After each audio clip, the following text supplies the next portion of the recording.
ಮಕ್ಕಳೇ ಪರೀಕ್ಷೆ ಚಾನೆಲ್ಗೆ ಸ್ವಾಗತ. ನಾನು ನಿಮ್ಮ ಇಂಗ್ಲಿಷ್ ಫಸ್ಟ್ ಲ್ಯಾಂಗ್ವೇಜ್ ಶಿಕ್ಷಕಿ ಪದ್ಮಶ್ರೀ ಮುರಳಿ. ಇವತ್ತಿನ ಕ್ಲಾಸಲ್ಲಿ ನಾವು ಒಂದು ಹೊಸ ಪ್ರೋಸ್ನ ನೋಡೋಣ. ಈ ಒಂದು ಪ್ರೋಸ್ ಏನಿದೆ ಮಕ್ಕಳು, ಅದೊಂದು ಎಸ್ಸೆ ಅಂತ ನಾವು ಹೇಳ್ಬೋದು. ಇದನ್ನು ಬರೆದಿದ್ದವರು ಚೆರಿಯನ್ ಅಲೆಕ್ಸಾಂಡರ್ ಅವರು. ಆ್ಯಂಡ್ ಇದರ ಹೆಸರೇನು? ಕನ್ಸ್ಯೂಮರಿಸ್ಟ್ ಕಲ್ಚರ್. ಕನ್ಸ್ಯೂಮರಿಸ್ಟ್ ಅಂದರೆ ಅದರ ಮೊದಲನೇ ಪದ ಬರೆಯೋದು ಕನ್ಸ್ಯೂಮ್ ಮಾಡೋದು. ಕನ್ಸ್ಯೂಮ್ ಮಾಡೋದು ಯಾರು ಕನ್ಸ್ಯೂಮ್ ಮಾಡ್ತಾರೆ? ನಮ್ಮ ಗ್ರಾಹಕರು ಕನ್ಸ್ಯೂಮ್ ಮಾಡ್ತಾರೆ. ಕರೆಕ್ಟ್ ಅಲ್ವಾ? ಒಬ್ಬರು ಮಾರಾಟಗಾರರು ಏನಾದರೂ ಮಾರಿದಾಗ ನಮ್ಮ ಕನ್ಸ್ಯೂಮರ್ಸ್ ಏನಿದ್ದಾರೆ ಆ ಪ್ರಾಡಕ್ಟ್ನ ಕನ್ಸ್ಯೂಮ್ ಮಾಡ್ತಾರೆ. ಆ್ಯಂಡ್ ನಾವೆಲ್ಲ ಇಲ್ಲಿ ಏನಿದ್ದೀವಿ, ನಾವೆಲ್ಲ ಕನ್ಸ್ಯೂಮರ್ಸ್ ಕೂಡ. ಆಯಿತಾ ಮಕ್ಕಳೇ? ಸೊ ಈ ಪರ್ಟಿಕ್ಯುಲರ್ ಲೆಸನ್ ನಾನು ಲೈನ್ ಟು ಲೈನ್ ಎಕ್ಸ್ಪ್ಲೇನ್ ಮಾಡಲ್ಲ, ಸಮ್ಮರಿಯಾಗಿ ಜಿಸ್ಟಾಗಿ ಹೇಳ್ತೀನಿ. ಸಮರಿ ಅಂತ ಹೇಳೋಕ್ಕಾಗಲ್ಲ. ಏನೇನು ಇಂಪಾರ್ಟೆಂಟ್ ಪಾಯಿಂಟರ್ ನಿಮ್ಮ ಎಕ್ಸಾಮಿಗೆ ಬೇಕಾಗುತ್ತೆ ಅದೆಲ್ಲ ನಾನು ಈ ಪರ್ಟಿಕ್ಯುಲರ್ ವಿಡಿಯೋಲಿ ಕವರ್ ಮಾಡ್ತೀನಿ. ಆಯ್ತಾ ಮಕ್ಕಳೇ? ಇವಾಗ ನೋಡೋಣ ಬನ್ನಿ. Author comes across the sign shop till you drop. ಅಂದರೆ ನೀವು ಬೀಳೋ ತನಕ ಶಾಪ್ ಮಾಡಿ ಅಂತ ಇದ್ರ ಲಿಟ್ರಲ್ ಅರ್ಥ. ಆಯ್ತಾ ಮಕ್ಕಳೇ? In a shopping mall and reflects on how society has become a media driven mania of mindless consumption ಅಂತ ಹೇಳ್ತಾರೆ. ಸೊ ಆಥರ್ ಏನು ಮಾಡ್ತಾರೆ, ಒಂದು ಪರ್ಟಿಕ್ಯುಲರ್ ಶಾಪಿಂಗ್ ಮಾಲಲ್ಲಿ ಹೋದಾಗ, ನಾವೆಲ್ಲ ಸುಮಾರು ಮಾಲ್ಗೆ ಹೋಗ್ತೀವಲ್ಲ ಮಕ್ಕಳೇ, ಆ ಮಾಲಲ್ಲಿ ಹೋದಾಗ ಆಥರು ಈ ಪರ್ಟಿಕ್ಯುಲರ್ ಸೈನ್ನ ನೋಡ್ತಾರೆ, ಶಾಪ್ ಟಿಲ್ ಯು ಡ್ರಾಪ್ ಅಂತ. ಅದನ್ನ ನೋಡಿದಾಗ ಅವ್ರಿಗನ್ಸುತ್ತೆ ಯಾವೊಂದು ಟೈಮಿಗೆ ಬಂದ್ಬಿಟ್ಟಿದ್ದೀವಿ ನಾವು. ಆ್ಯಂಡ್ ಯಾವ ಟೈಮಿಗೆ ಬಂದಿದ್ದೀವಿ ಅಂದರೆ ನಾವು ಸುಮ್ಮನೆ ಕೊಂಡ್ಕೊತಿರ್ತೀವಿ. ಆಯಿತಾ? ಆ್ಯಂಡ್ ನಮ್ಮ ಈ ಮೀಡಿಯಾ ಕೂಡ ಏನಿದೆ ಇದನ್ನೇ ಡ್ರೈವ್ ಮಾಡ್ತಾ ಇದೆ. ಅರ್ಥ ಆಯ್ತಾ? ಏನಂದರೆ ಸುಮ್ಮನೆ ಶಾಪಿಂಗ್ ಮಾಡ್ತಾನೇ ಇರ್ತೀವಿ. ಆ್ಯಂಡ್ ಇದರ ಅರ್ಥ ಕೂಡ ಅದು, ಶಾಪ್ ಮಾಡ್ತಾನೇ ಇರಿ, ನಿಮ್ಗೆ ಎಷ್ಟಾಗುತ್ತೋ ಶಾಪ್ ಮಾಡಿ ಅಂತ ಇದರ ಅರ್ಥ. ಸೊ ಇದನ್ನೇ ಆಥರ್ ಈ ಪರ್ಟಿಕ್ಯುಲರ್ ಇದನ್ನ ನೋಡಿಕೊಂಡು ಅವ್ರು ಅನ್ಕೊತಾರೆ. ಬಟ್ ಇದಕ್ಕೆ ನೆಗೆಟಿವ್ ಇಂಪ್ಯಾಕ್ಟ್ ಕೂಡ ಇರುತ್ತಲ್ಲ ಮಕ್ಕಳೇ. ನಾವು ಬರೀ ಶಾಪಿಂಗ್ ಮಾಡ್ತಿದ್ರೆ ಸುಮಾರು ಪ್ರಾಬ್ಲಮ್ಸ್ಗಳಾಗತ್ತೆ. ಅದ್ರ ಬಗ್ಗೆ ಎಲ್ಲ ಅವರು ಮಾತಾಡ್ತಾರೆ. ಆಯಿತಾ ಮಕ್ಕಳೇ? ಸೊ ಇವಾಗ ಮೊದಲನೇದಾಗ ಅವರು ದ ಮೇಕ್ ಬಿಲೀಫ್ ಮರ್ಚೆಂಟ್ಸ್, ಅಂದರೆ ಒಂಥರ ಫೇಕ್ ಥರ ಮರ್ಚೆಂಟ್ಸ್. ಓಕೆ ಮಕ್ಕಳೇ? ಸೊ ಇವಾಗ ಇದ್ರ ಬಗ್ಗೆ ನೋಡೋಣ ಬನ್ನಿ. The author wonders how we have allowed a variety of products in the market that do not benefit the health or happiness of humans. ನಾವು ನಮ್ಮ ಒಂದು ಕನ್ಸಂಪ್ಷನ್ನ ನೋಡಿದ್ರೆ ನಾವು ಒಂದಿಷ್ಟು ಪ್ರಾಡಕ್ಟ್ಸ್ನ ತೊಗೊಳ್ತೀವಿ ಹೋಗ್ತಾ ಬರ್ತಾ. ನಮ್ಮ ಮಾರ್ಕೆಟಲ್ಲಿ ಇವಾಗ ಸುಮಾರು ಪ್ರಾಡಕ್ಟ್ಸ್ ಇದೆ. ಮುಂಚೆ ಎಲ್ಲ ನಿಮ್ಗೆ ಹೆಂಗಂದರೆ ಒಂದು ರೀತಿಯಾದ ಬಟ್ಟೆ ಅಂದರೆ ಈ ಬ್ರ್ಯಾಂಡ್ ಆಫ್ ಬಟ್ಟೆನೇ ಜನಗಳು ತೊಗೊತಿದ್ರು. ಇವಾಗ ನೂರಾರು ಬ್ರ್ಯಾಂಡ್ಗಳಿದೆ. ಆಯಿತಾ? ಜ್ಯೂಸ್ ಅಂತ ಅಂದರೆ ನೂರಾರು ಬ್ರ್ಯಾಂಡ್ಗಳಿದೆ. ಸೊ ನಾವು ಅವ್ರೇನಂತಾರೆ, ಸುಮಾರು ವೆರೈಟಿ ಆಫ್ ಪ್ರಾಡಕ್ಟ್ಸ್ ಇವಾಗ ಅವೈಲೇಬಲ್ ಇದೆ. ಆ್ಯಂಡ್ ಈ ಪ್ರಾಡಕ್ಟ್ಸ್ ಏನು ನಮ್ಮ ಒಂದು ದೇಹಕ್ಕೆ ಅಡ್ವಾಂಟೇಜ್ ಕೊಡಲ್ಲ, ನಮ್ಮ ಒಂದು ಹೆಲ್ತ್ಗೆ ಅಡ್ವಾಂಟೇಜ್ ಇಲ್ಲ, ಮತ್ತು ನಮ್ಮ ಖುಷಿಗೂ ಆ್ಯಡ್ ಆನ್ ಆಗಲ್ಲ ಅಂತ ಹೇಳ್ತಾ ಇದ್ದಾರೆ. ಅವ್ರು ಅದಕ್ಕೊಂದು ಎಕ್ಸಾಂಪಲ್ ಕೂಡ ಕೊಡ್ತಾರೆ. Artificially coloured, flavoured and sweetened water. ಇದೆಲ್ಲ ಹೇಳಿದ್ರೆ ನಮಗೆ ನಮ್ಮ ಅಪ್ಪ ಅಮ್ಮ ಹೇಳೋದು, ನಮ್ಮ ಟೀಚರ್ಸ್ ಹೇಳೋದು ಜ್ಞಾಪಕ ಬರುತ್ತಲ್ಲ. ಯಾವ ಪ್ರಾಡಕ್ಟ್ಸ್ ಇದು? Pepsi and cocoa Cola. ಆಯಿತಾ? ಇದರಲ್ಲಿ ಯಾವುದೇ ರೀತಿಯಾದ ನ್ಯೂಟ್ರಿಷಿಯಸ್ ವ್ಯಾಲ್ಯೂ ಇರಲ್ಲ ಮಕ್ಕಳೇ. ಆಯಿತಾ? ಅದು ಬರೀ ಒಂದು ಆರ್ಟಿಫಿಷಿಯಲಿ ಕಲರ್ ಆಗಿರುವಂಥ ಒಂದು ಪ್ರಾಡಕ್ಟು. ಅದರಲ್ಲಿ ಒಂದಿಷ್ಟು ಫ್ಲೇವರ್ ಇರುತ್ತೆ, ಮತ್ತು ಅದರಲ್ಲಿ ಒಂದಿಷ್ಟು ಸ್ವೀಟ್ ಆ್ಯಂಡ್ ವಾಟರ್ ಅಂತ ನಾವು ಹೇಳ್ಬೋದು. ಅರ್ಥ ಆಯ್ತಾ? ಸೊ ಇದ್ರ ಪೆಪ್ಸಿ, ಕೋಕೋ ಕೋಲಾ ಜೊತೆ ಸಾಕಷ್ಟು ಪ್ರಾಡಕ್ಟ್ಸ್ ಇದೆ. ಸಿಗರೆಟ್ಸು, ಲಿಕ್ಕರು, ಹ್ಯಾಂಬರ್ಗರ್ಸ್. ಇವಾಗ ನಾವು ಹೋಗ್ಬಿಟ್ಟು ಒಂದು ಜಾಗದಲ್ಲಿ ಫುಲ್ ಬರ್ಗರು, ಫ್ರೆಂಚ್ ಫ್ರೈಸು ಎಲ್ಲ ತಿಂತೀವಲ್ಲ, ಅದ್ರಲ್ಲಿ ಏನಾದರೂ ನ್ಯೂಟ್ರಿಷನ್ ಇರುತ್ತಾ? ಇಲ್ಲ. ಬಟ್ ಅದ್ರಲ್ಲಿ ಏನಿರುತ್ತೆ? ಟೇಸ್ಟ್ ಇರುತ್ತೆ ಅಷ್ಟೇ. ಆಯಿತಾ? ಅದು ಯಾವುದೇ ರೀತಿಯಾಗಿ ನಮಗೆ ಹೆಲ್ತ್ಗೆ ಬೆನಿಫಿಟ್ ಮಾಡಲ್ಲ. ಫ್ರೈಡ್ ಚಿಕನ್, ಕಾಸ್ಮೆಟಿಕ್ಸ್, ಬರೀ ಊಟ ತಿಂಡಿ ಅಲ್ಲ, ಕಾಸ್ಮೆಟಿಕ್ಸ್ ಕೂಡ. ಅರ್ಥ ಆಯ್ತಾ? ಇದು ನಮ್ಮ ಸ್ಕಿನ್ನನ್ನೇ ಹಾಳು ಮಾಡುವಂತಹ ಪ್ರಾಡಕ್ಟ್ಸು. ಆ್ಯಂಡ್ ಅದರ ಜೊತೆಗೆ ಫ್ಯಾಷನ್ ವೇರ್. ಅರ್ಥ ಆಯ್ತಾ? ಸೊ ಇವಾಗ ಫ್ಯಾಷನ್ ವೇರು ಹೆಂಗಾಗ್ಬಿಟ್ಟಿದೆ, ನೆಸೆಸಿಟಿಗಲ್ಲ, ಸುಮ್ಮನೆ ಜನಗಳು ತೊಗೊತಾ ಹೋಗ್ತಾ ಇದ್ದಾರೆ. ಇದು ಮಕ್ಕಳೇ ಇದರಲ್ಲಿ ನಾವು ಹೇಳ್ದಂಗೆ, ನಾನು ಹೇಳಿದ್ದೀನಲ್ಲ, ಯಾವುದೇ ರೀತಿಯಾದ ನ್ಯೂಟ್ರಿಷನ್ ಇರಲ್ಲ. ಹಾಗೂ ಈ ಒಂದು artificially coloured, flavoured and sweet and water ಆಗಿರಲಿ, ಅಥವಾ ಸಿಗರೆಟ್ಸ್ ಆಗಿರಲಿ, ಲಿಕ್ಕರ್ ಆಗಿರಲಿ, ಹ್ಯಾಂಬರ್ಗರ್ಸ್ ಆಗಿರಲಿ, ಇದೆಲ್ಲ ನಮ್ಮ ಡೈಜೆಸ್ಟಿವ್ ಸಿಸ್ಟಮ್ಗೆ ಇಂಪ್ಯಾಕ್ಟ್ ಮಾಡುತ್ತೆ. ಆ್ಯಂಡ್ ನಮ್ಮ ಬೋನ್ಸನ್ನು ಕೂಡ ವೀಕ್ ಮಾಡಿಬಿಡುತ್ತೆ. ಅರ್ಥ ಆಯ್ತಾ? ಸೊ ಇದರ ಜೊತೆಗೆ ಮಕ್ಕಳೇ, ಈ ಪಿಕ್ಚರ್ನ ನೋಡಿದ್ರೆ ನಿಮ್ಗೆ ಏನು ಕಾಣುತ್ತೆ ಮಕ್ಕಳೇ? ಈ ಒಂದು ಕೋಕೋ ಕೋಲಾ ಅನ್ನೋ ಬೋರ್ಡ್ ನೀವು ಯಾವ ಕೋಣೆಗಾದರೂ ಹೋಗಿ ನಮ್ಮ ಒಂದು ದೇಶದಲ್ಲಿ ನಿಮ್ಗೆ ಈ ಬೋರ್ಡ್ ಕಾಣುತ್ತಲ್ವಾ? ಎಲ್ಲೇ ಹೋದ್ರೂ ನಿಮಗೆ ಈ ಪ್ರಾಡಕ್ಟ್ಸ್ ಕಾಣುತ್ತೆ. ಆ್ಯಂಡ್ ಎಷ್ಟು ಹರಡಿದೆ ಅಂದರೆ ನಮ್ಮ ರೂರಲ್ ಇಂಡಿಯಾ ಕೂಡ ಅದು ಬಿಟ್ಟಿಲ್ಲ. ಬರೀ ಸಿಟೀಸಲ್ಲ, ಟೌನ್ಸಲ್ಲ, ಬಟ್ ನಮ್ಮ ವಿಲೇಜಸ್ಸಲ್ಲಿ ಅಲ್ಲಿ ಬೇಕಾದ್ರೆ ಫೋನ್ ನೆಟ್ವರ್ಕ್ ಇರಲ್ಲ, ಬಟ್ ಈ ಒಂದು ಬೋರ್ಡ್ ಇರುತ್ತೆ. ಆ್ಯಂಡ್ ಈ ಒಂದು ಪ್ರಾಡಕ್ಟ್ಸಲ್ಲಿ ಮಾರಾಟ ವಾಗುತ್ತೆ. They are sold in the remotest corners of our country. ಅಂದರೆ ಅಲ್ಲಿ ಜನಗಳಿಗೆ ನೆಟ್ವರ್ಕ್ ಕನೆಕ್ಟಿವಿಟಿ ಇರಲ್ಲ, ಒಬ್ರೊಬ್ರ ಜೊತೆ ಫೋನಲ್ಲಿ ಮಾತಾಡೋಕ್ಕೆ ಕನೆಕ್ಷನ್ ಇರಲ್ಲ, ರೋಡ್ ಸರಿಗಿರಲ್ಲ, ಬಟ್ ಈ ಥರ ಪ್ರಾಡಕ್ಟ್ಸ್ ಅಲ್ಲಿ ಮಾರಾಟವಾಗುತ್ತೆ. The companies are giant multinational corporations that earn billions of dollars in revenue, more than the GNP ಅಂದರೆ gross national product of the poorest country. Gross national product ಅಂದರೆ ಮಕ್ಕಳೇ, ಒಂದು ದೇಶದಲ್ಲಿ ಎಲ್ಲ ಒಂದು ಗೂಡ್ಸು ಅದನ್ನೆಲ್ಲ ಮಾರಾಟ ಮಾಡಿ ಟೋಟಲ್ ಆಗಿ ಎಷ್ಟು ದುಡ್ಡು ಬರುತ್ತೋ ಅದಕ್ಕಿಂತ ಜಾಸ್ತಿ ಈ ಮಲ್ಟಿನ್ಯಾಷನಲ್ ಕೋಆಪರೇಷನ್ಸ್ ಅವರು ದುಡಿತಾರೆ. ಅರ್ಥ ಆಯ್ತಾ ಮಕ್ಕಳೇ? ಆ್ಯಂಡ್ ನಾನು ಹೇಳೋದು ನೀವು ನೋಡ್ಕೊಳ್ಳಿ, ಇದು ನಿಮ್ಗೆ ಎಲ್ಲಾದರೂ ಆಗಿರಲಿ, ನೀವು ಒಂದು ಬ್ರ್ಯಾಂಡನ್ನು ತೊಗೊಳ್ಳಿ ಆಯಿತಾ, ಊಟ ತಿಂಡಿ ಆಗಿರಲಿ, ಇಲ್ಲಿ ಊಟ ತಿಂಡಿ ಬಗ್ಗೆ ಹೇಳಿದ್ದಾರೆ ಅವರು, ಸೊ ಅದರಿಂದ ನಾವು ಎಕ್ಸಾಂಪಲ್ ತೊಗೊಂಡಿದ್ದೀವಿ, ನಿಮ್ಮ ಟೆಕ್ಸ್ಟ್ ಬುಕ್ಕಲ್ಲಿ ಕೋಕೋ ಕೋಲಾ ಕೊಟ್ಟಿದ್ದಾರೆ. ಅರ್ಥ ಆಯ್ತಾ? ಸೊ ಈ ಒಂದು ಕೋಕೋ ಕೋಲಾ ಅಥವಾ ಪೆಪ್ಸಿ ಬ್ರ್ಯಾಂಡು ನಿಮಗೆ ಏನಾಗುತ್ತೆ, ನಿಮ್ಮ ಒಂದು ಸಿಟೀಸಲ್ಲಿ ಮಾತ್ರ ಅಲ್ಲ, ಯಾವುದೇ ಒಂದು ವಿಲೇಜಲ್ಲಿ ಹೋದ್ರೂ ಸಿಗುತ್ತೆ. ಆ್ಯಂಡ್ ಈ ಕಂಪ್ನಿಗಳು ಮಲ್ಟಿ ನ್ಯಾಷನಲ್ ಕೋಆಪರೇಷನ್ಸ್. ಅರ್ಥ ಆಯ್ತಾ? ಅವ್ರು ಮಾಡೋ ಅಷ್ಟು ದುಡ್ಡು ಈವನ್ ಪುವರ್ ಕಂಟ್ರೀಸ್ ಅವರ GNP ಗ್ರಾಸ್ ನ್ಯಾಷನಲ್ ಪ್ರಾಡಕ್ಟು ಅಷ್ಟು ಇರಲ್ಲ. ಇವಾಗ ಅವರು ಇದರ ರಿಲೇಷನು ಅಡ್ವರ್ಟೈಸಿಂಗ್ಗೆ ಹೆಂಗೆಪ್ಪ ಅಂತ ಡ್ರಾ ಮಾಡ್ತಾ ಇದ್ದಾರೆ. ಹೇಗೆ ಒಂದು ಅಡ್ವರ್ಟೈಸಿಂಗು ನಾವು ಹೇಗೆ ಒಂದು ಪ್ರಾಡಕ್ಟ್ನ ಬೈ ಮಾಡ್ತಾ ಹೋಗ್ತಾ ಇರ್ತೀವೋ ಅದ್ರ ಮೇಲೆ ಡಿಪೆಂಡ್ ಆಗುತ್ತೆ, ಅದ್ರ ಮಧ್ಯೆ ಏನು ಸಂಬಂಧ ಇದೆ ಅಂತ ಹೇಳ್ತಾ ಇದ್ದಾರೆ. ನೋಡೋಣ ಬನ್ನಿ. ಸೊ ಈ ಬೋರ್ಡ್ನ ನೋಡಿದ್ರೆ ನಿಮ್ಗೆ ಏನು ಅನ್ಸುತ್ತೆ? ಇಲ್ಲೊಬ್ಬ ಮನುಷ್ಯ ಇದ್ದಾನೆ, ಅಷ್ಟು ಅಡ್ವರ್ಟೈಸ್ಮೆಂಟ್ಸ್ ನೋಡ್ತಾ ಇದ್ದಾನೆ. ಅರ್ಥ ಆಯ್ತಾ? ಇಷ್ಟು ಅಡ್ವರ್ಟೈಸ್ಮೆಂಟ್ಸ್ ರನ್ ಆಗ್ತಾ ಇದೆ. ಆ್ಯಂಡ್ ಇದು ಈ ಪರ್ಟಿಕ್ಯುಲರ್ ನಾವಿರುವಂತಹ ಒಂದು ಟೈಮಿನ ಸತ್ಯ ಕೂಡ. ಅರ್ಥ ಆಯ್ತಾ? ನಾವು ಎಲ್ಲೋದ್ರೂ ಅಡ್ವರ್ಟೈಸ್ಮೆಂಟ್ಸ್ ಇರುತ್ತೆ, ಒಂದ್ರ ಮೇಲೆ ಇನ್ನೊಂದು ಕಂಪ್ನಿ ಕಾಂಪೀಟ್ ಮಾಡ್ತಾ ಇರುತ್ತೆ. ನಾನು ಹೆಂಗೆ ಒಂದು ಗ್ರಾಹಕರನ್ನ ನನ್ನ ಕಡೆ ಎಳ್ಕೊಂಬರ್ಲಿ, ನಾನು ಹೆಂಗೆ ಅವ್ರ ಕೈ ಖರ್ಚು ಮಾಡಿಸ್ಲಿ ಅಂತ ನೋಡ್ತಾ ಇದ್ದಾರೆ. ಅಡ್ವರ್ಟೈಸಿಂಗ್ ಇಂಡಸ್ಟ್ರಿ, ಈ ಒಂದು ಇಂಡಸ್ಟ್ರಿ ಏನಿದೆ ಅಡ್ವರ್ಟೈಸಿಂಗ್ದು, ಇಸ್ ಅ ಮಿಷಿನರಿ ಆಫ್ ಪರ್ಸ್ಯುಯೇಷನ್. ಅಂದರೆ ನಿಮ್ಮನ್ನ ಪರ್ಸ್ಯುಯೇಟ್ ಮಾಡುತ್ತೆ, ನಿಮ್ಮನ್ನ ಕನ್ವಿನ್ಸ್ ಮಾಡುತ್ತೆ. ಪರ್ಸ್ಯುಯೇಷನ್ ಅಂದರೆ ಕನ್ವಿನ್ಸ್ ಮಾಡುತ್ತೆ to generate demand for these consumables. So ಈ ಒಂದು ಕನ್ಸ್ಯೂಮೇಬಲ್ಸ್ ಅಂದರೆ ಅವ್ರದ್ದು ಒಂದು ಪ್ರಾಡಕ್ಟ್ ಇರುತ್ತಲ್ವಾ, ಅದನ್ನ ಡಿಮಾಂಡ್ ಅಂದರೆ ಆ ಅಡ್ವರ್ಟೈಸ್ಮೆಂಟಿನ ಮುಖಾಂತರ ನಿಮ್ಮಲ್ಲಿ ಒಂದು ಡಿಮಾಂಡ್ನ ಅದು ಬಿಲ್ಡ್ ಮಾಡುತ್ತೆ. ನನಗೆ ಆ ಪ್ರಾಡಕ್ಟ್ ಬೇಕು ಅಂತ ಒಂದು ಆಸೆ, ಒಂದು ಆಸಕ್ತಿ ನಿಮ್ಮಲ್ಲಿ ಹುಟ್ಟಿಸುತ್ತೆ. And how do they do that? Through these particular ಒಂದು ಅಡ್ವರ್ಟೈಸ್ಮೆಂಟ್ಸ್. ನಾ ಒಂದು ಎಕ್ಸಾಂಪಲ್ ಹೇಳಬೇಕು ಅಂದರೆ, ನೀವು ಇವಾಗ ಸೋಷಿಯಲ್ ಮೀಡಿಯಾ ವೆಬ್ಸೈಟ್ಸಲ್ಲಿ ಹೋಗಿ ಅಥವಾ ಬೇರೆ ಒಂದು ನ್ಯೂಸ್ ಪೇಪರ್ ಆಗಿರಲಿ ಏನು ಅಥವಾ ಮೀಡಿಯಾನೇ ನಿಮ್ಮ ಬೇಸಿಕ್ ಟಿವಿನೇ ನೋಡಿ, ಅವರೊಂದು ಪ್ರಾಡಕ್ಟ್ನ ಮಾರುವಾಗ ತುಂಬ ಕನ್ವಿನ್ಸ್ ಮಾಡೋಕ್ಕೆ ಟ್ರೈ ಮಾಡ್ತಾರೆ. ಬನ್ನಿ ನನ್ನ ಪ್ರಾಡಕ್ಟ್ ತೊಗೊಳ್ಳಿ, ಅಥವಾ ಇದು ತೊಗೊಂಡ್ರೆ ನಿಮ್ಗೆ ಹಿಂಗೆ ಅಡ್ವಾಂಟೇಜ್ ಆಗುತ್ತೆ. ಇದೇ ಅಡ್ವರ್ಟೈಸಿಂಗ್ ಇಂಡಸ್ಟ್ರಿಯ ಒಂದು ಟ್ಯಾಕ್ಟಿಕ್ ಅಂತ ಕೂಡ ಹೇಳ್ಬೋದು. ಅದಕ್ಕೆ ಅವರು ಅದನ್ನು ಮೆಷಿನರಿ ಆಫ್ ಪರ್ಸ್ಯುಯೇಷನ್ ಅಥವಾ ಕನ್ವಿನ್ಸ್ ಮಾಡೋದಕ್ಕೆ ಒಂದು ದೊಡ್ಡ ಮಿಷಿನ್ ಅಂತ ಕೂಡ ಹೇಳ್ತಾ ಇದ್ದಾರೆ. ಇಲ್ಲೂ ನೋಡ್ಬೋದು, ಈ ಹುಡುಗ ನಿಂತ್ಕೊಂಡು ಅಷ್ಟು ಅಡ್ವರ್ಟೈಸ್ಮೆಂಟ್ ನೋಡ್ತಾ ಇದ್ದಾನೆ. 100% ಅವ್ನು ಹೋಗ್ಬಿಟ್ಟು ಆ ಮಾಲಲ್ಲಿ ಯಾವುದೋ ಒಂದು ಪ್ರಾಡಕ್ಟ್ ತೊಗೊಂತಾರೆ. ಆಯಿತಾ? It is the biggest and the most sophisticated thought control project ever undertaken. ಅವರು ಈ ಅಡ್ವರ್ಟೈಸಿಂಗ್ನ ಒಂದು ಥಾಟ್ ಕಂಟ್ರೋಲಿಂಗ್ ಪ್ರಾಜೆಕ್ಟ್ ಅಂತ ಹೇಳ್ತಾರೆ. ನಮ್ಮ ಮನಸ್ಸನ್ನೇ ಅದು ಒಂದು ಬಲೀಲ್ ತಗೊಂಡು ನಿಮ್ಮ ಮನಸ್ಸನ್ನ ಚೇಂಜ್ ಮಾಡಿ, ಕನ್ವಿನ್ಸ್ ಮಾಡಿ ನಾವು ಹೋಗಿ ಆ ಪ್ರಾಡಕ್ಟ್ ತಗೊಳ್ಳೋ ಹಂಗೆ ಮಾಡುತ್ತೆ ಅಂತ ಹೇಳ್ತಾ ಇದ್ದಾರೆ.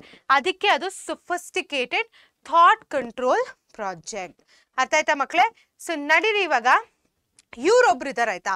ಇವರು ಯಾರು ಅಂತ ನೋಡೋಣ ಬನ್ನಿ. According to Benjamin Barber in his book Jihad versus McWorld 1995, ಇವ್ರು ಒಬ್ಬರು ಆಥರ್ ಮಕ್ಕಳೇ. ಅವರು ಇವರ ಬುಕ್ಕಲ್ಲಿ, ಅದು ಜಿಹಾದ್ ವರ್ಸಸ್ ಮ್ಯಾಕ್ ವರ್ಲ್ಡ್ 1995 ಈ ಒಂದು ಬುಕ್ಕಲ್ಲಿ ಅವರು ಒಂದಿಷ್ಟು ಪಾಯಿಂಟ್ಸ್ನ ಹೇಳಿದ್ದಾರೆ. ಯಾವ ಪಾಯಿಂಟ್ಸ್ ಇದು? Advertising expenditures rose 7-fold from 1950 to 1990. So ನಮ್ಮ ಒಂದು ವರ್ಲ್ಡಲ್ಲಿ ಒಂದು ಕಂಪನಿ ನಡೆಸ್ತಿದ್ರೆ ಅದರ ಅಡ್ವರ್ಟೈಸಿಂಗ್ ಎಕ್ಸ್ಪೆಂಡಿಚರ್ ಅಂದರೆ ಅವ್ರ ಅಡ್ವರ್ಟೈಸಿಂಗ್ ಮೇಲೆ ಹಾಕುವಂತಹ ದುಡ್ಡು ಎಷ್ಟು ಜಾಸ್ತಿ ಆಗಿದೆ? 7 ಸಲ ಜಾಸ್ತಿ ಆಗಿದೆ. ಯಾದರ ಮಧ್ಯೆ? 1950 to 1990 ಮಧ್ಯೆ.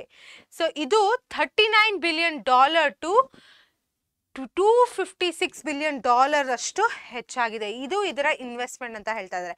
ಇಲ್ಲಿ ಒಂದು ಎಕ್ಸಾಂಪಲ್ ತಗೊಂತಾರೆ. ನಮ್ಮ ಮ್ಯಾಕ್ಡಾನಲ್ಡ್ಸ್ ಏನಿದೆ, ಬರ್ಗರು, ಫ್ರೆಂಚ್ ಫ್ರೈಸು, ಕೋಕಲಾ ಸಿಗುತ್ತಲ್ಲ, ನಮಗೆಲ್ಲ ಇಷ್ಟ ಅಲ್ಲ ಅಲ್ಲಿ ಹೋಗಿ ತಿನ್ನೋಕ್ಕೆ. ಯಾರಿಗಿಷ್ಟ ಇರಲ್ಲ ಹೇಳಿ? ಅವರು ಅಡ್ವರ್ಟೈಸಿಂಗ್ ಮೇಲೆ $1.4 billion ಸ್ಪೆಂಡ್ ಮಾಡತ್ತಂತೆ ಇನ್ 1 year. ಎಷ್ಟು ದುಡ್ಡು ಹಾಕ್ತಾ ಇದಾರೆ ನೋಡಿ ಅಡ್ವರ್ಟೈಸಿಂಗ್ ಮೇಲೆ. ಬಿಕಾಸ್ ಒಂದು ಕಂಪನಿ ಸಕ್ಸೀಡ್ ಆಗಬೇಕು ಅಂದರೆ, ಅವರು ಬಯರ್ಸ್ನ ಕನ್ವಿನ್ಸ್ ಮಾಡಿ ಅವ್ರ ಕಡೆ ಎಳ್ಕೊಂಬರ್ಬೇಕು ಅಂದರೆ ಅಡ್ವರ್ಟೈಸ್ಮೆಂಟೇ ಒಂದು ಟೂಲು. ಅದಕ್ಕೆ ಜನಗಳು ಅದ್ರ ಮೇಲೆ ಇನ್ವೆಸ್ಟ್ ಮಾಡ್ತಿದ್ದಾರೆ. ಇವಾಗ ನೆಕ್ಸ್ಟ್ ನೋಡೋಣ ಬನ್ನಿ ಮಕ್ಕಳೇ. Advertisements are used to convince people to buy what they don't need. So ಇವಾಗ ನಿಮ್ಗೆ ಎಷ್ಟು ಸತಿ ಆಗ್ಬೋದಲ್ವಾ, ನನಗಂತೂ ಸುಮಾರು ಸತಿ ಆಗುತ್ತಿದ್ದು, ನನಗೊಂದು ಪ್ರಾಡಕ್ಟ್ ಬೇಕೇ ಆಗಿರಲ್ಲ ಆಯ್ತಾ, ಬಟ್ ಈ ಅಡ್ವರ್ಟೈಸ್ಮೆಂಟ್ನ ನೋಡಿ ನೋಡಿ ಓ ಆ ಮಾಡೆಲ್ ಮೇಲೆ ಇದಿಷ್ಟು ಚೆನ್ನಾಗಿ ಕಾಣತ್ತಾ, ಅವ್ರಿಗೆ ಬಟ್ಟೆ ಇಷ್ಟು ಚೆನ್ನಾಗಿ ಅನ್ಸತ್ತಾ, ಓ ಇದು ತಿಂದರೆ ಈ ಥರ ಹೆಲ್ಪ್ ಆಗತ್ತಾ ಅಂತ ಅನ್ಕೊಂಡು ನನಗೆ ಏನು ಬೇಡ ಅಲ್ಲ ಅದನ್ನು ನಾನು ತೊಗೊಳಕ್ಕೆ ಸ್ಟಾರ್ಟ್ ಮಾಡಿಬಿಡ್ತೀನಿ. ಆ್ಯಂಡ್ ಬರೀ ನಾನೇ ಅಲ್ಲ, ಈ ಜನಗಳೇ ಹಾಗೆ. ಅವರ ಒಂದು ಟ್ಯಾಕ್ಟಿಕ್ಕೇ ಅದು. ಏನು ಟ್ಯಾಕ್ಟಿಕ್ಕು? ಬಯರ್ಸ್ನ ಕನ್ವಿನ್ಸ್ ಮಾಡೋದು. The advertising and marketing establishments have commercially exploited rural areas. ಈ ಒಂದು ಮಾರ್ಕೆಟಿಂಗ್ ಏಜೆನ್ಸೀಸ್ ಅನ್ಬೋದು ಅಥವಾ ಮಾರ್ಕೆಟಿಂಗ್ ಎಸ್ಟಾಬ್ಲಿಷ್ಮೆಂಟ್ಸ್ ಮತ್ತು ಅಡ್ವರ್ಟೈಸಿಂಗ್ ಎಸ್ಟಾಬ್ಲಿಷ್ಮೆಂಟ್ಸ್ ಏನಿದೆ ಅದು ನಮ್ಮ ರೂರಲ್ ಏರಿಯಾಸ್ನ ಎಕ್ಸ್ಪ್ಲಾಯ್ಟ್ ಮಾಡಿಬಿಟ್ಟಿದೆ. Soon it might be easier to get a bottle of coke instead of butter milk in villages.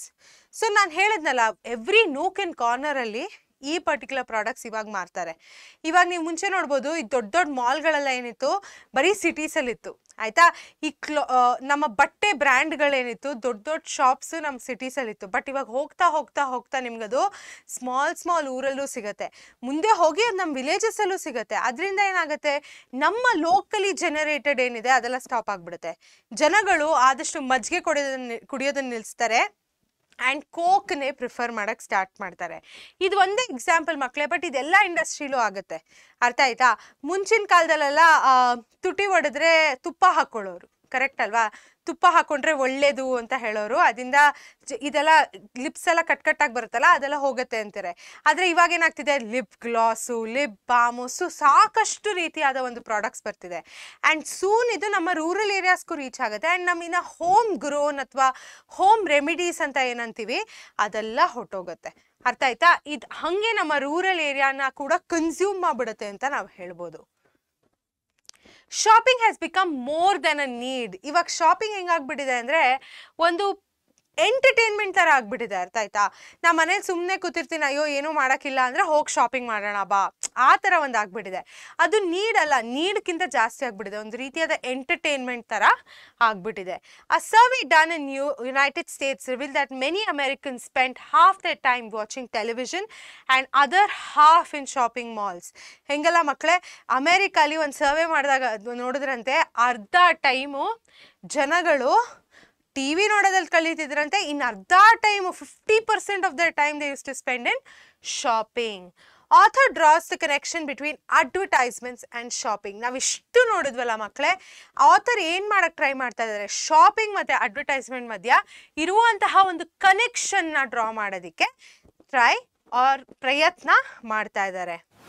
A young Indian who once visited the United States was fascinated that they had 83 different ice cream flavors. India has also begun following this trend. ಆಯ್ತಾ? ಒಬ್ಬ Indian ಹೋಗ್ಬಿಟ್ಟು US ನ visit ಮಾಡಿದಾಗ ಅಲ್ಲಿ ಅವನು 83 different ice cream ಫ್ಲೇವರ್ಸ್ನ ಕಂಡ. ಆಯಿತಾ? ಇವಾಗ ಇಂಡಿಯಾ ಏನು ಹಿಂದೆ ಇಲ್ಲ ಮಕ್ಕಳೇ, ನಾವು ಆ US ಟ್ರೆಂಡ್ಸ್ನ ಫಾಲೋ ಮಾಡೋದಕ್ಕೆ ಸಾಕಷ್ಟು ಟ್ರೈ ಮಾಡ್ತಾ ಇದ್ದೀವಿ. ಅರ್ಥ ಆಯ್ತಾ? India has also started following this trend. ನಮ್ಮ ಸಿಟೀಸಲ್ಲಿ ಶಾಪಿಂಗ್ ಮಾಲ್ಸ್ನ ತುಂಬಿದೆ. ಆ್ಯಂಡ್ ನೀವು ಐಸ್ ಕ್ರೀಮ್ ಫ್ಲೇವರ್ಸ್ ಅಂದರೆ ಒಂದು ಜಾಗಕ್ಕೆ ಹೋದ್ರೂ ಬೇರೆ ಬೇರೆ ಥರ ಐಸ್ ಕ್ರೀಮ್ ಫ್ಲೇವರ್ಸ್ ಸಿಗತ್ತೆ. And we are thrilled to have more choices. And ನಮಗೆ ಚಾಯ್ಸಸ್ಸಿಂದ ಏನಾದರೂ ಬೇಜಾರಾಗ್ತಿದೆಯಾ? ಇಲ್ಲ, ಇನ್ನೂ ಜಾಸ್ತಿ ಖುಷಿ ಆಗುತ್ತೆ. ಅಯ್ಯೋ ಇಷ್ಟು ಚಾಯ್ಸಸ್ ಇದೆ, ನಾನು ಯಾವುದನ್ನಪ್ಪ ಚೂಸ್ ಮಾಡಲಿ ಅಂತ ಒಂದು ಖುಷಿ ನಮ್ಮಲ್ಲಿ ಇರುತ್ತೆ. The upper middle class take to the high consumption life style like ducks to water. ಇದು ಒಂದು ಇಡಿಯಮ್ ಮಕ್ಕಳೇ. ಇದು ತುಂಬ ಇಂಪಾರ್ಟೆಂಟ್ ಇಡಿಯಮ್ ಕೂಡ ನಿಮ್ಮ ಎಕ್ಸಾಮಲ್ಲಿ ಕೇಳೋ ಚಾನ್ಸಸ್ ಇರುತ್ತೆ. ಸೊ ಡಕ್ಸ್ ಟು ವಾಟರ್ ಅಂದರೆ ಹೇಗೆ ಒಂದು ಡಕ್ಕು ನೀರಲ್ಲಿ ಹೋಗಿ ಈಸಿಯಾಗಿ ಸ್ವಿಮ್ ಮಾಡ್ಕೊಂಡು ಹೊರಟೋಗುತ್ತೋ ಹಾಗೆ ನಮ್ಮ ಅಪ್ಪರ್ ಮಿಡಲ್ ಕ್ಲಾಸ್ ಏನಿದೆ ಹಾಗೆ ಹೈ ಕನ್ಸ್ಯೂಮಿಂಗ್ ಲೈಫ್ ಸ್ಟೈಲ್ಗೆ ಕಾಂಪ್ರಮೈಸ್ ಆಗ್ತಾ ಇದ್ದಾರೆ. ಹೈ ಕನ್ಸ್ಯೂಮಿಂಗ್ ಲೈಫ್ ಸ್ಟೈಲ್ ಅಂದರೆ ಹೊಸ ಪ್ರಾಡಕ್ಟ್ಸ್ ಬರೋದು, ಆ ಒಂದು ಥ್ರಿಲ್ ಏನಿದೆ ಅದಕ್ಕೆ ಅವರು ಕನ್ಸ್ಯೂಮ್ ಆಗ್ತಾ ಹೋಗ್ತಾ ಇದ್ದಾರೆ. ಅರ್ಥ ಆಯ್ತಾ ಮಕ್ಕಳೇ? ಅದನ್ನು ಅವರು ರಿಲೇಟ್ ಮಾಡ್ತಾರೆ ಡಕ್ಸ್ ಟು ದ ವಾಟರ್ಗೆ. So the tragic comedy of development ಆಯ್ತಾ. ಇವಾಗ ಇಲ್ಲಿ 2 ಪದಗಳಿದೆ, ಟ್ರಾಜಿಕ್ ಮತ್ತೆ ಕಾಮಿಡಿ. ಇದೊಂದು ಆಕ್ಸಿಮೋರಾನ್ ಮಕ್ಕಳೇ. ಟ್ರಾಜಿಕ್ ಅಂದ್ರೆ ಅಯ್ಯೋ ಏನಪ್ಪ ಆಗೋಯ್ತು ತರ, ಕಾಮಿಡಿ ಅಂದ್ರೆ ಒಂದು ಕಾಮಿಕಲ್ ಆಗಿರೋ ಆಸ್ಪೆಕ್ಟು. ಸೊ ಅವರು ಡೆವಲಪ್ಮೆಂಟ್ ಅಲ್ಲಿ ಏನು ಟ್ರಾಜಿಕ್ ಅನ್ಸುತ್ತೆ ಅವ್ರಿಗೆ, ಏನು ಕಾಮಿಕಲ್ ಅನ್ಸುತ್ತೆ ಅಂತದ್ದು ಇವಾಗ ನೋಡೋಣ ಬನ್ನಿ. ಸೊ ಮಕ್ಕಳೇ, ಇದ್ರಲ್ಲಿ ಡೀಪ್ ಐರನಿ ಏನಂದ್ರೆ prosperity of private corporations is growing. ನಮ್ಮ ಪ್ರೈವೇಟ್ ಕಾರ್ಪೊರೇಷನ್ಸ್ ಏನಿದೆ ಅದು ಗ್ರೋ ಆಗ್ತಾ ಹೋಗ್ತಾ ಇದೆ. ವೆರಾಸ್ ಪಬ್ಲಿಕ್ ರಿಸೋರ್ಸಸ್, ನಮ್ಮ ಪಬ್ಲಿಕ್ ರಿಸೋರ್ಸಸ್ ಏನಿದೆ, ನಮ್ಮ ಜನಗಳಿಗೆ ಏನು ಬೇಕು, ಆರ್ ಬೀಯಿಂಗ್ ಎಂಪವರಿಶ್ಡ್ ಆಯ್ತಾ. ಎಂಪವರಿಶ್ಡ್ ಆದಾಗ ಏನಾಗುತ್ತೆ ಮಕ್ಕಳೇ, ಕಡಿಮೆ ಆಗ್ತಾ ಹೋಗ್ತಾ ಇದೆ. ನಮ್ಮ ಪಬ್ಲಿಕ್ ಬೇಕಿರುವಂತಹ ರಿಸೋರ್ಸಸ್ ಎಲ್ಲ ಕಡಿಮೆ ಆಗ್ತಾ ಹೋಗ್ತಾ ಇದೆ. ಇದರಲ್ಲಿ ಸಾಕಷ್ಟು ಎಕ್ಸಾಂಪಲ್ಸ್ನ ಕೊಟ್ಟಿದ್ದಾರೆ. Variety of car brands and models but roads are in bad shape ಆಯ್ತಾ. ನಮ್ಮ ರಸ್ತೆಗಳೇ ಕರೆಕ್ಟ್ ಆಗಿಲ್ಲ, ಅದ್ರ ಮೇಲೆ ಓಡಿಸ್ಬೇಕಾಗಿರುವಂಥ ಕಾರ್ಗಳು, ಬೈಕ್ಗಳು, ಇದರೆಲ್ಲ ಸುಮಾರು ಬ್ರ್ಯಾಂಡ್ಗಳಿದೆ, ಸುಮಾರು ಮಾಡೆಲ್ಗಳು ಇದೆ, ಬಟ್ ರಸ್ತೆನೇ ಸರಿಗಿಲ್ಲ. More fashionable luxury resorts are being built but public parks and playgrounds are reducing. ಇವಾಗ ಏನಾಗ್ತಿದೆ, ಮುಂಚೆಲ್ಲ ಪಬ್ಲಿಕ್ ಪಾರ್ಕ್ಸು, ಆಮೇಲೆ ನಮ್ಮ ಪ್ಲೇ ಗ್ರೌಂಡ್, ಮಕ್ಕಳು ಆಟಾಡೋಕ್ಕೆ ಜಾಗ, ದೊಡ್ಡವ್ರು ಆಟಾಡೋಕ್ಕೆ ಜಾಗ ಎಲ್ಲ ಇರ್ತಿತ್ತು. ಇವಾಗ ಅದು ಕಡಿಮೆ ಆಗ್ತಾ ಹೋಗ್ತಾ ಇದೆ, ಬಟ್ ಲಕ್ಸುರಿ ರೆಸಾರ್ಟ್ಸ್ ಮಾತ್ರ ತುಂಬ ಜಾಸ್ತಿ ಆಗ್ತಾ ಇದೆ. Same in the case with transportation, health care, libraries and education. ಅವ್ರು ಇಲ್ಲಿ ಹೇಳ್ತಾರೆ, ಇದು ಬರೀ 1-2 ಫೀಲ್ಡಲ್ಲ, ಸಾಕಷ್ಟು ಫೀಲ್ಡಲ್ಲಿ ಹಿಂಗೆ ಆಗ್ತಿದೆ. ನಮ್ಮ ಎಜುಕೇಷನಲ್ಲಿ, ಲೈಬ್ರರೀಸಲ್ಲಿ, ಹೆಲ್ತ್ ಕೇರು, ಟ್ರಾನ್ಸ್ಪೋರ್ಟೇಷನ್, ಇದರಲ್ಲೆಲ್ಲ ಇದು ಆಗ್ತಾ ಇದೆ. More essential services are being pushed into the private sector to make profits. So ನಮ್ಮ essential services ಏನಾಗ್ತಿದೆ ಮಕ್ಕಳೇ, ಅದು ಪ್ರೈವೇಟ್ ಸೆಕ್ಟರ್ಗೆ ಪುಷ್ ಆಗ್ತಾ ಇದೆ, ಅದರಿಂದ profit ಮಾಡ್ಕೊಳ್ಳೋದಿಕ್ಕೆ. The poor are forced to buy increasingly expensive products or goods and utilities ಆಯ್ತಾ.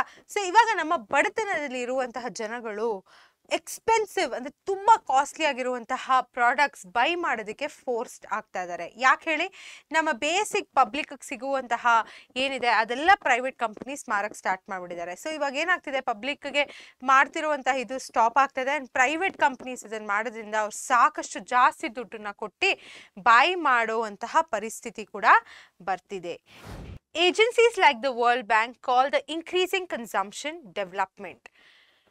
People are happy about the free market and dream of becoming a country like the United States. ನಮ್ಮ world ಬ್ಯಾಂಕಿನ ಥರ ಇರುವಂತಹ agencies ಈ consumption ಏನಿದೆ, ಜಾಸ್ತಿ ಆಗ್ತಾ ಹೋಗ್ತಿರೋ ಕನ್ಸಂಪ್ಷನ್ಸ್ನ development ಅಂತ ಕರೀತಾರೆ. ಇದೊಂಥರ ಕಾಮಿಕಲ್ ಅಲ್ಲ ಮಕ್ಕಳೇ, ಬಿಕಾಸ್ ಇದು ಆ್ಯಕ್ಚುಲಿ ಇನ್ಕ್ರೀಸಿಂಗ್ ಕನ್ಸಂಪ್ಷನ್ ಅಷ್ಟೇ, ಯಾವುದೇ ರೀತಿಯಾದ ಡೆವಲಪ್ಮೆಂಟ್ ಇಲ್ಲ. ಬಟ್ ಇದನ್ನೇ ಅವರು ಡೆವಲಪ್ಮೆಂಟ್ ಅಂತ ಕೂಡ ಕರೀತಾ ಇದ್ದಾರೆ. ಆ್ಯಂಡ್ ನಾವುಗಳು ಯುನೈಟೆಡ್ ಸ್ಟೇಟ್ಸ್ ಥರಾನೇ ಆಗ್ತಾ ಇದ್ದೀವಿ ಅಂತ ಕೂಡ ಹೇಳ್ತಾ ಇದ್ದಾರೆ. Our management degrees are also training the youth to continue the trend of high consumption. ನಮ್ಮ ಈ ಮ್ಯಾನೇಜ್ಮೆಂಟ್ಗೋಸ್ಕರ ಮಾಡಿರುವಂಥ ಒಂದು ಡಿಗ್ರಿಗಳೇನಿದೆ ಅದು ಕೂಡ ಈ ಯೂತ್ನ ಟ್ರೈನ್ ಮಾಡ್ತಾ ಇದೆ, ಯಾವುದಕ್ಕೆ, ಕನ್ಸಂಪ್ಷನ್ ಜಾಸ್ತಿ ಮಾಡ್ತಾ ಹೋಗೋದಿಕ್ಕೆ. ಅರ್ಥ ಆಯ್ತಾ ಮಕ್ಕಳೇ? ಮುಂದೆ ನೋಡೋಣ ಬನ್ನಿ. ಇವಾಗ ಇದರ ಡಿಸ್ಅಡ್ವಾಂಟೇಜಸ್ ಏನು ಅಂತ ನೋಡೋಣ. The more we consume, the more garbage we produce. Example, plastic cups, junked cars, refrigerators and TV sets. ನಾವು ಎಷ್ಟು ಕನ್ಸ್ಯೂಮ್ ಮಾಡ್ತೀವೋ ಅಷ್ಟೇ ಒಂದು ಕಸವನ್ನು ನಾವು ಪ್ರೊಡ್ಯೂಸ್ ಮಾಡ್ತೀವಿ ಅಂತ ಹೇಳ್ತಾ ಇದ್ದಾರೆ. ಎಕ್ಸಾಂಪಲ್ ಕೂಡ ಕೊಟ್ಟಿದ್ದಾರೆ, ನಮ್ಮ ಪ್ಲಾಸ್ಟಿಕ್ಕಿಂದ ಮಾಡಿರುವಂತಹ ಕಪ್ಸು, ಜಂಕ್ಡ್ ಕಾರ್ಸ್ ಅಂದರೆ ಬೇಡದಿರುವಂತಹ ಒಂದು ಕಾರ್ಗಳು, ಆಮೇಲೆ ಫ್ರಿಡ್ಜ್ಗಳು, ಆಮೇಲೆ TV ಸೆಟ್ಗಳು. The planet's resources are inadequate for even just India and China, let alone the entire world to become developed countries. ನಮ್ಮ ಒಂದು ಪ್ಲಾನೆಟ್ ಮೇಲೆ ಇರುವಂಥ ರಿಸೋರ್ಸಸ್ ಏನಿದೆ ಮಕ್ಕಳೇ, ಅದು ನಮ್ಮ ದೇಶ ಮತ್ತು ಚೈನಾಗೇನೆ ಅದು ಇನ್ಎಡಿಕ್ವೇಟು ಆಯಿತಾ. ಏನಾಗೋದಕ್ಕೆ, ಡೆವಲಪ್ಡ್ ಕಂಟ್ರಿ ಆಗೋದಕ್ಕೆ. Forget about the entire world ಅಂತ ಹೇಳ್ತಾ ಇದ್ದಾರೆ, let alone the entire world. According to the author, we will need at least 3 planets if we continue down this road.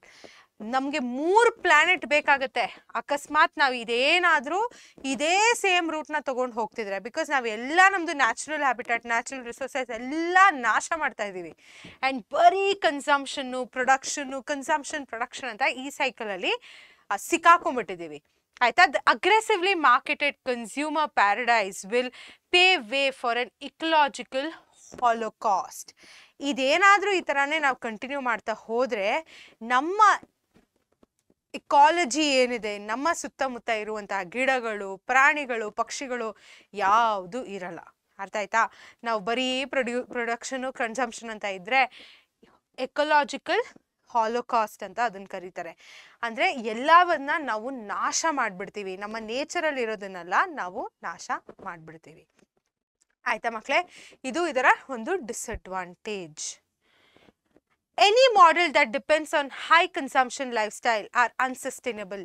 ಯಾವುದೇ ಒಂದು ಬಿಸ್ನೆಸ್ ಮಾಡೆಲ್ ಆಗಿರಲಿ, ಯಾವುದೇ ಒಂದು ಕಂಪನಿ ಅನ್ನೋ ಒಂದು ಗುರಿ ಏನಿದೆ, ಆ ಗುರಿ ತುಂಬ ಕನ್ಸ್ಯೂಮ್ ಮಾಡೋಕ್ಕೆ ಲೀಡ್ ಆಗುವಂತಹ ಒಂದು ಲೈಫ್ ಸ್ಟೈಲ್ ಮೇಲೆ ಕಾನ್ಸಂಟ್ರೇಟ್ ಮಾಡಿದರೆ ಅದು ಸಸ್ಟೈನಬಲ್ ಅಲ್ಲ, ಅದು ಉಳ್ಕೊಳ್ಳಲ್ಲ. And highly dangerous for the well being of humanity. ನಮ್ಮ ಜನತೆಗೆ ಅದು ಒಳ್ಳೇದು ಅಲ್ವೇ ಅಲ್ಲ, ತುಂಬ ಡೇಂಜರಸ್ ಅಂತ ಹೇಳ್ತಾ ಇದ್ದಾರೆ. Mahatma Gandhi has said there is enough for every man's need but not enough for every man's greed. ನಮ್ಮ ಆಸೆಗಳಿಗೆ, ನಮ್ಮ ಒಂದು ನೀಡಿಗೆ ಸಾಕಷ್ಟು ಇದೆ ಅಂತ ಹೇಳಿದ್ದಾರೆ. ಬಟ್ ಅದೇ ದುರಾಸೆಗೆ ಏನು ಸಾಕಾಗಲ್ಲ. ಅದನ್ನ ನೀವೆಷ್ಟು ಸ್ಯಾಟಿಸ್ಫೈ ಮಾಡ್ತಾ ಹೋದ್ರೂ ಅದು ಸಾಕಾಗಲ್ಲ ಅಂತ ಹೇಳ್ತಾರೆ. ಸೊ ಇದ್ರ ಜೊತೆಗೆ there is only one way out, the only way out ಅಂತ ಹೇಳಿದ್ದಾರೆ. What is this way out ಮಕ್ಕಳೇ? We need to make alternative models of development. ನಾವು ಇವಾಗ ಏನು ಡೆವಲಪ್ಮೆಂಟ್ ಅಂತ ಕರಿತಿದ್ದೀವಲ್ಲ, ಅದರ ಬಿಟ್ಟು ಆಲ್ಟರ್ನೇಟಿವ್ ಆಗಿ ಬೇರೆ ರಸ್ತೆಗಳನ್ನ ನಾವು ಹುಡುಕಬೇಕು for development. Businessmen are trained to maximise profit and so cannot be depended upon to think of human welfare and planet health. ಇವಾಗ ಒಬ್ಬ ಬಿಸ್ನೆಸ್ ಮ್ಯಾನು ಅವನು ಬರೀ ಪ್ರಾಫಿಟನ್ನು ಮಾಡೋದನ್ನ ನೋಡ್ತಾನೆ. ಆ್ಯಂಡ್ ಅದೇ ಟ್ರೈನಿಂಗ್ ಅವನಿಗೆ ನೀಡಿರೋದು. ಅವ್ರ ಮೇಲೆ ನಾವು depend ಆಗೋಕ್ಕಾಗಲ್ಲ. ಯಾವುದಕ್ಕೋಸ್ಕರ?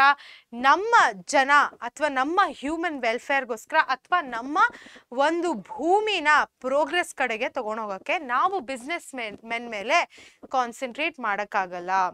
Local communities, cooperatives, civil societies and democratic governments must have authority and autonomy. So ನಮ್ಮ ಸೊಸೈಟಿ, ನಮ್ಮ ಸಮಾಜದಲ್ಲಿ ಇರುವಂತಹ ಸಾಕಷ್ಟು ಗುಂಪುಗಳು, ಯಾವ ಥರದ ಗುಂಪು? ಲೋಕಲಿ ನಡೆಯುವಂತಹ ಕಮ್ಯುನಿಟೀಸ್ ಆಗಲಿ, ಕೋಆಪರೇಟಿವ್ಸ್ ಆಗಲಿ, ಆಮೇಲೆ ಸಿವಿಲ್ ಸೊಸೈಟೀಸ್ ಆಗಲಿ, ಮತ್ತು ಡೆಮೋಕ್ರೆಟಿಕ್ ಗವರ್ಮೆಂಟ್ಸ್ ಏನಿದೆ ಅವ್ರಿಗೆ ನಾವೊಂದು ಅಟಾನಮಿ ಮತ್ತು ಅಥಾರಿಟಿನ ನೀಡಬೇಕು. ಅವರು ಚೇಂಜಸ್ ತರಕ್ಕೆ ನಾವು ಅವ್ರ ಮೇಲೆ ನಂಬಿ ಅವ್ರು ಚೇಂಜಸ್ ಮಾಡುವಾಗ ಅವ್ರ ಜೊತೆ ನಿಲ್ಲಬೇಕು ಅಂತ ಕೂಡ ಅಂತ ಇದ್ದಾರೆ. We need to distinguish between what is material need and what is excess. ಆಯಿತಾ? ನಮಗೆ ಏನು ಬೇಕು ಮತ್ತು ಯಾವುದು ಜಾಸ್ತಿ ಆಗತ್ತೆ ಅನ್ನೋದ್ರ ಮಧ್ಯ ನಾವೊಂದು ಡಿಫ್ರೆನ್ಸ್ ಮಾಡಲೇಬೇಕು. ಇದು ನನ್ನ ನೀಡಿಗೆ ಬೇಕು, ಬಟ್ ಇದು ನನಗೆ ಎಕ್ಸೆಸ್ ಆಗತ್ತೆ ಅನ್ನೋದು ಡಿಸ್ಟಿಂಗ್ವಿಶ್ ಮಾಡೋಕ್ಕೆ ನಮಗೆ ಒಂದು ಐಡಿಯಾ ಇರಬೇಕು. ಅರ್ಥ ಆಯ್ತಾ? ಅದನ್ನು ಮಾಡೋದನ್ನು ನಾವು ಕಲಿಬೇಕು. Focus could be redirected to developing commodities of spirit like the art, culture and community life. ನಾವು ಒಂದು ಪ್ರಾಡಕ್ಟ್ ಡೆವಲಪ್ ಮಾಡುವಾಗ ಆ ಒಂದು ನಮ್ಮ ಕಲ್ಚರ್ ಮೇಲಾಗಿರಲಿ, ಆರ್ಟು ಮತ್ತು ಅದರ ಕಮ್ಯುನಿಟಿ ಲೈಫ್ನ ತಲೆಯಲ್ಲಿಟ್ಕೊಂಡು ಒಂದು ಪ್ರಾಡಕ್ಟ್ನ ಮಾಡಬೇಕು. Communities need to make this spiritual and philosophical decision before we actually shop till we drop. ನಾವು ಒಂದು ಕಮ್ಯುನಿಟಿ ಆಗಿ ಒಂದು ಸ್ಪಿರಿಚುವಲ್ ಮತ್ತು ಫಿಲಾಸಾಫಿಕಲ್ ಡಿಸಿಷನ್ನ ಮಾಡಬೇಕು. Because shop till you drop ಅಂತ ಏನಿದೆ ಅದು ಬರೀ ನಮ್ಮ ಬಗ್ಗೆ ಯೂಸ್ ಮಾಡ್ಕೊಂಡು ಸೆಲ್ಫಿಶ್ ಆಗಿ ಶಾಪ್ ಮಾಡಿ ಮಾಡಿ ಮಾಡಿ ಇಡ್ತೀವಲ್ಲ, ಅದನ್ನು ಮಾಡೋಕ್ಕಿಂತ ಮೊದಲು ನಾವು ಸ್ಪಿರಿಚುವಲಿ ಥಿಂಕ್ ಮಾಡಬೇಕು, ಫಿಲಾಸಫಿಕಲಿ ಒಂದು ಡಿಸಿಷನ್ಗೆ ಅರೈವ್ ಆಗಬೇಕು. ನಮಗೇನು ಒಳ್ಳೆಯದು, ನಮ್ಮ ಒಂದು ಭೂಮಿಗೆ ಏನು ಒಳ್ಳೆಯದು. Because nothing of value is left on earth. So ನಾವು ಇದನ್ನೆಲ್ಲ ತಲೆಯಲ್ಲಿಟ್ಕೊಂಡು ಶಾಪ್ ಮಾಡಬೇಕು ಅಂತ ಹೇಳ್ತಾ ಇದ್ದಾರೆ. ಇದರ ಸಮ್ಮರಿ ಏನು ಮಕ್ಕಳೇ? ಒಂದು ಸಮೇಷನಲ್ಲಿ ಅವ್ರು ಹೇಳ್ತಾರೆ, all human beings have the right to basic material requirements and a life of dignity. ನಾವು ಮನುಷ್ಯರಾಗಿ ಬೇಸಿಕ್ಕಾಗಿ ನಮ್ಗೆ ಏನು ಬೇಕು ಅದು ನಮಗೆ ರೈಟ್ ಇದೆ ಪಡ್ಕೊಳ್ಳೋದಕ್ಕೆ. ಆ್ಯಂಡ್ ನಮ್ಮ ಲೈಫನ್ನು ನಾವೊಂದು ಡಿಗ್ನಿಟಿಯಿಂದ ಲೀಡ್ ಮಾಡೋಕ್ಕೆ ಕೂಡ ನಮಗೆ ಒಂದು ರೈಟ್ ಇದೆ. Henry David Thoreau, a 19th century American philosopher, observed superfluous wealth can buy only superfluities. ಅಂದ್ರೆ ನಮ್ಮ ಒಂದು ಎಕ್ಸೆಸ್ ವೆಲ್ತ್ ಏನಿದೆ ಮಕ್ಕಳೇ, ಅದು ಬರೀ ಎಕ್ಸೆಸ್ ಗೂಡ್ಸ್ ನ ಬೈ ಮಾಡೋದಕ್ಕೆ ಹೆಲ್ಪ್ ಮಾಡುತ್ತೆ. Money is not required to buy even one necessity of the soul. ನಮ್ಮ ಮನಸ್ಸಿಗೆ, ನಮ್ಮ ಒಂದು ಸೋಲ್ಗೆ ಏನ್ ಬೇಕೋ ಅದನ್ನ ಬೈ ಮಾಡೋದಕ್ಕೆ ದುಡ್ಡು ಬೇಕಿಲ್ಲ ಅಂತ ಅವರು ಹೆನ್ರಿ ಡೇವಿಡ್ ಥೊರೋ ಅವರು ಹೇಳ್ತಾ ಇದ್ದಾರೆ. ಇದರ ಜೊತೆಗೆ ಮಕ್ಕಳೇ, ನಾವು ಈ ಪರ್ಟಿಕ್ಯುಲರ್ ಎಸ್ಸೆನ ಕಂಪ್ಲೀಟ್ ಆಗಿ ಅರ್ಥ ಮಾಡ್ಕೊಂಡಿದೀವಿ. ನಾವು ಇದನ್ನ ಡಿಫ್ರೆಂಟ್ ಭಾಗವಾಗಿ ನಿಮ್ಗೆ ಎಕ್ಸ್ಪ್ಲೇನ್ ಕೂಡ ಮಾಡಿದೀವಿ. ಇವಾಗ ಒಂದಿಷ್ಟು ಕ್ವೆಶನ್ಸ್ ನ ನೋಡೋಣ. ಮೊದಲನೇದಾಗಿ 1 ಮಾರ್ಕ್ ಕ್ವೆಶನ್ ಜೂನ್ 2020 ಕೇಳಿದ್ರು, why are Indian shoppers thrilled? ಯಾಕೆ ಇಂಡಿಯನ್ ಶಾಪರ್ಸ್ ಥ್ರಿಲ್ಡ್ ಆಗಿದ್ದಾರೆ ಅಂತ ಕೇಳಿದ್ರು. Indian shoppers are thrilled to have the kind of choice that people in the west have enjoyed for a long time. ನಾವು USA ನೆಲ್ಲ ನೋಡಿ ಕಲ್ತಿ ಅವ್ರು ಹೆಂಗೆ ಎಂಜಾಯ್ ಮಾಡ್ತಿದ್ದಾರೆ ಅಂತ ನೋಡಿ ಅದನ್ನೇ ಸೇಮ್ ನಾವಿಲ್ಲಿ ಮಾಡೋದಕ್ಕೆ ಒಂದು ರೀತಿಯಾದ ಥ್ರಿಲ್ ನಮ್ಮಲ್ಲಿದೆ ಅಂತ ಹೇಳ್ತಾ ಇದ್ದಾರೆ. Next question, what is the success story of Pepsi and cocoa Cola? Pepsi ಮತ್ತೆ ಕೋಕೋ ಕೋಲಾ ಅಂತ ಇದೆಯಲ್ಲ ಕಂಪನಿ, ಅದರ ಸಕ್ಸಸ್ ಸ್ಟೋರಿ ಏನು? ಇದು 2 ಮಾರ್ಕ್ಸ್ ಕೇಳಿದ್ರು June 2020. The success story of Pepsi and cocoa Cola is that they have become multi-billion-dollar global giant corporations by selling artificially colored and sweetened water as a thirst quenching drink. These are sold in plastic bottles and aluminum cans, have no nutritive value and instead have a damaging effect on the digestive system and bones. ಆಯ್ತಾ ಮಕ್ಕಳೇ? So ಇದಿಷ್ಟು ಬರೆದ್ರೆ ನಾವು 3ನೇ ಸ್ಲೈಡಲ್ಲಿ ಅನ್ಸುತ್ತೆ ಇದ್ರ ಬಗ್ಗೆ discuss ಮಾಡಿದ್ವಿ. ನಾನು ಕಂಪ್ಲೀಟ್ ಆಗಿ ಎಕ್ಸ್ಪ್ಲೇನ್ ಮಾಡಿದೆ ಹೇಗೆ ಇದು ಬರೀ ಒಂದು ಸ್ವೀಟ್ ಅಂಡ್ ವಾಟರು, ಯಾವುದೇ ರೀತಿಯಾದ ನ್ಯೂಟ್ರಿಷನ್ ಇದಲ್ಲಿಲ್ಲ. ಅದಷ್ಟು ಬರೆದ್ರೆ ನಿಮಗೆ 2 ಮಾರ್ಕ್ಸ್ ಸಿಗತ್ತೆ. ಮುಂದೆ ನೋಡೋಣ. ಇವಾಗ ಒಂದು 4 ಮಾರ್ಕ್ ಕ್ವೆಶನ್ ಹಾಕಿದ್ದೀನಿ. How has the writer brought out the tragic comedy of development? Tragic comedy ಒಂದು ಆಕ್ಸಿಮೋರಾನ್ ಅಂತ ಹೇಳ್ಬಿಟ್ಟು ನಿಮ್ಗೆ ಎಕ್ಸ್ಪ್ಲೇನ್ ಮಾಡೋದಲ್ಲ ಫುಲ್ಲು, ಅದಷ್ಟು ಬರಿಬೇಕು ನೀವು ಇಲ್ಲಿ. 4 ಮಾರ್ಕ್ಸ್ ಸೆಪ್ಟೆಂಬರ್ 2020 ಕೇಳಿದ್ರು. Author Cherian Alexander has bought out the tragic comedy of development in his essay consumerist culture. ಇದು ಒಂದು ಪರ್ಟಿಕ್ಯುಲರ್ ಸೆಂಟೆನ್ಸ್ ಏನಿದೆ ಮಕ್ಕಳೇ, ಅದು ನಮ್ಮ ಇಂಟ್ರೊಡಕ್ಟರಿ ಸ್ಟೇಟ್ಮೆಂಟು. ಆಯ್ತಾ? ಇಲ್ಲಿ ಆಥರ್ ಯಾರು ಮತ್ತೆ ಯಾ ಎಸ್ಸೆ ಇದು, ಅದೆಲ್ಲ ಅವ್ರು ಏನ್ ಮಾಡಿದ್ರು ಅಂದ್ರೆ ಟ್ರಾಜಿಕ್ ಕಾಮಿಡಿ ಆಫ್ ಡೆವಲಪ್ಮೆಂಟ್ ತಗೊಂಡ್ಬಂದ್ರು ಅಂತ ಹೇಳಿದಾರಲ್ಲ, ಅದನ್ನ ಇಲ್ಲಿ ಬರ್ದಿದ್ದೀನಿ. The reader is made aware of the high consumption materialist lifestyle that the multinational companies are pushing with the help of the advertising industry. The author notes that the irony of how private corporations increase their profits at the expense of public resources. For example, more sleek new car models are released while our roads condition worsen. As more fashionable luxury resorts come up, parks, playground and public lung spaces shrink. The same situation is observed in public domain like transportation, healthcare, libraries and education. There is a trend of privatizing essential services so that the corporations can make a profit. The poor get affected in the process as they are forced to become consumers of increasingly expensive goods and utilities. ಹೇಗೆ ಇದು ಒಂದು tragic comedy of development ಅಂತ ನಾನು ಇದಿಷ್ಟು ಸ್ಟೇಟ್ಮೆಂಟಲ್ಲೂ explain ಮಾಡಿದ್ದೇನೆ. ಅದು ಪೂರ್ತಿ ಭಾಗದಲ್ಲಿ ನಾನು ಏನು ಎಕ್ಸ್ಪ್ಲೇನ್ ಮಾಡಿದೆ ಅಲ್ಲ ಅದಷ್ಟು ಬರಿಬೇಕಾಗತ್ತೆ ನಿಮಗೆ. ಓಕೆನಾ ಮಕ್ಕಳೇ? ಮುಂದೆ ನೋಡೋಣ ಬನ್ನಿ. ಇದರ ಜೊತೆಗೆ ಮಕ್ಕಳೇ ನಾವು ಈ ಪರ್ಟಿಕ್ಯುಲರ್ ಎಸ್ಸೆನ ಅಂತ್ಯಕ್ಕೆ ಬಂದಿದ್ದೀವಿ. ಈ ವಿಡಿಯೋ ಜೊತೆ ನಾನು ಒಂದು ಡಾಕ್ಯುಮೆಂಟ್ನ ಅಟ್ಯಾಚ್ ಮಾಡಿದ್ದೀನಿ. ಆ ಡಾಕ್ಯುಮೆಂಟಲ್ಲಿ ನಿಮಗೆ ಇದರ ಸಮ್ಮರಿ, PYQs ಹಾಗೂ ಟೆಕ್ಸ್ಟ್ ಬುಕ್ ಕ್ವೆಶನ್ಸ್ನ ಆನ್ಸರ್ ಮಾಡಿ ಹಾಕಿದ್ದೀವಿ. ಸೊ ಖಂಡಿತ ಅದನ್ನು ನೋಡಿ ಮತ್ತೆ ನಾವು ತಿರ್ಗಾ ನಿಮ್ಮನ್ನು ಭೇಟಿ ಮಾಡ್ತೀವಿ. ಬಟ್ ಅದರ ಜೊತೆಗೆ ಮಕ್ಕಳೇ ಪರೀಕ್ಷೆ ಚಾನಲ್ಗೆ ಸಬ್ಸ್ಕ್ರೈಬ್ ಮಾಡಿ. ಆ್ಯಂಡ್ ಪರೀಕ್ಷೆ ಚಾನಲ್ಗೆ ಸಬ್ಸ್ಕ್ರೈಬ್ ಮಾಡಿದಾಗ ನಿಮ್ಗೆ ಇಂಗ್ಲೀಷ್ 1 ಬಿಟ್ಟು, ಇಂಗ್ಲೀಷ್ ಫಸ್ಟ್ ಲ್ಯಾಂಗ್ವೇಜ್ ಬಿಟ್ಟು ಸೋಷಿಯಲ್ ಸೈನ್ಸು ಮತ್ತು ಮ್ಯಾಥಮೆಟಿಕ್ಸ್ ಕೂಡ ಸಿಗುತ್ತೆ. ಹಾಗೂ ನಮ್ಮ ಟೆಲಿಗ್ರಾಮ್ ಗ್ರೂಪ್ಗೆ ಕೂಡ ನೀವು ಸೈನ್ ಅಪ್ ಆಗ್ಬೋದು, ಅದನ್ನು ಜಾಯಿನ್ ಆಗ್ಬೋದು. ಬಿಕಾಸ್ ನೀವು ಅದನ್ನು ಜಾಯಿನ್ ಆದರೆ ನಿಮ್ಗೆ ಯಾವುದೇ ರೀತಿಯಾದ ಡೌಟ್ಸ್ನ ನಾವು ಸಾಲ್ವ್ ಮಾಡೋಕ್ಕಿದ್ದೀವಿ. ಸೊ ಖಂಡಿತ ಜಾಯಿನ್ ಆಗಿ. ನಾನು ಮತ್ತೆ ನಿಮ್ಮನ್ನು ಭೇಟಿ ಮಾಡ್ತೀನಿ ಇನ್ನೊಂದು ಕ್ಲಾಸ್ ಜೊತೆ. ಅಲ್ಲಿ ತನಕ ಟಾಟಾ, ಬಾಯ್ ಬಾಯ್.